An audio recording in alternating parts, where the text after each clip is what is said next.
So hello guys, welcome back to my vlog. So our vlog for today is showing you my chicken claw mulberry variety. So it shows fruit na. So these are the fruits of chicken claw. So mataas, mahaba din yung ano niya guys, yung fruit niya. So the difference between chicken claw and other types of mulberry is the leaves. So it's easy to identify guys. This is the chicken claw because as you can see the leaves are like chicken claw, see, than the other type for this one. So for the other mulberries they have only small difference between leaves. So this is the Italian white and that one is the king white mulberry. So uh, small lang yung difference niya when in sa leaves guys.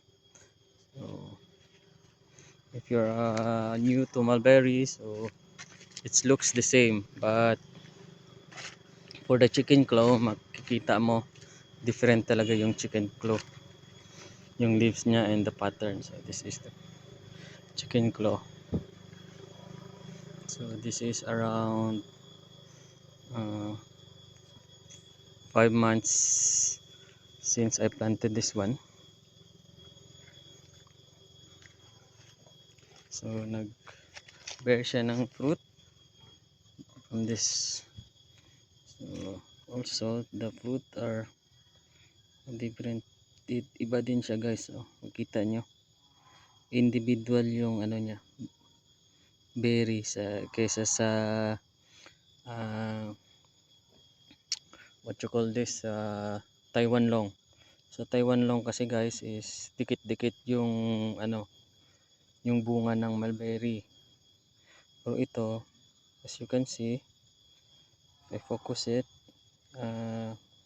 individual yung berries niya.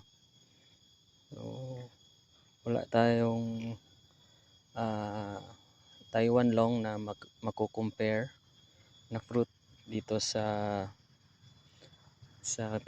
chicken claw. So makikita nyo naman sa mga previous post ko yung itsura ng Taiwan long guys, kaya madali nyo siyang ma-identify.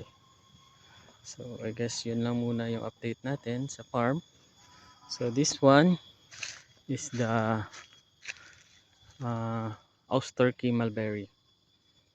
So makikita nyo parang pares-pares lang sila ng mga ibang mulberry, konti lang yun.